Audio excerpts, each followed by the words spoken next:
کے انتخاب کے لیے ضروری ہے کہ عورت دیندار، با اخلاق، باشعور اور نیک سیرت ہو، کیونکہ نیک عورت کو دنیا کی بہترین متاع کہا گیا ہے۔ حضرت عبداللہ بن عمر بن العاص سے مروی ہے، حضور نبی اکرم صلی اللہ علیہ وسلم نے فرمایا، دنیا متاع ہے اور دنیا کی بہترین متاع نیک عورت ہے۔ شادی کی ایک اہم وجہ نسل انسانی کی بقا ہے اور بچے کی ابتدائی درسگاہ ماں ہے۔ ماں کی گود ہی بچے کی بہترین تربیت کر کے اسے معاشرے کا اچھا شہری بنا سکتی ہے۔ لہٰذا زوجہ کے انتخاب کے لیے بھی ضروری ہے کہ عورت نیک، با اخلاق، صالح اور دینی شعور اور آگہی رکھنے والی ہو، تاکہ دینی اقدار کا تحفظ آئندہ نسلوں میں منتقل کرنے سے ممکن ہو سکے۔ حضرت جابر سے مروی ہے کہ حضور نبی اکرم صلی اللہ علیہ وسلم نے فرمایا، عورت سے اس کے دین، مال اور جمال کی بنا پر نکاح کیا جاتا ہے، لہٰذا تم دیندار عورت سے نکاح کرنے کو ترجیح دینا۔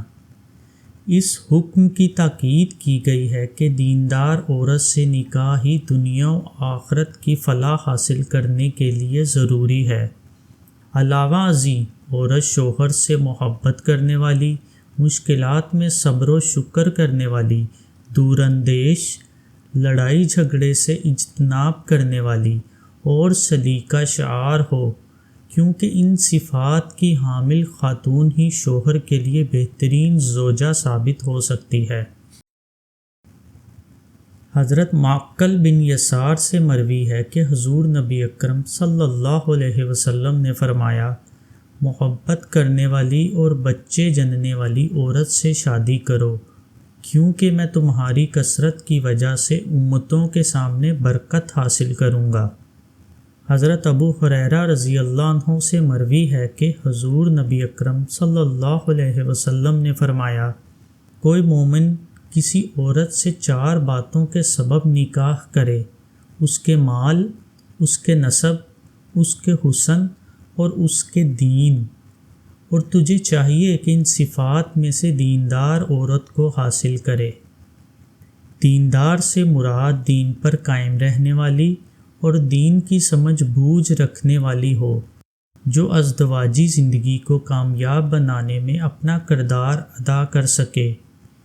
دین اسلام کی سب سے بڑی خوبی حسن اخلاق ہے، چنانچہ عورت کے حسن سے مراد صرف ظاہری حسن و خوبصورتی نہیں، بلکہ حسن اخلاق، حسن کردار اور حسن گفتار بھی ہے۔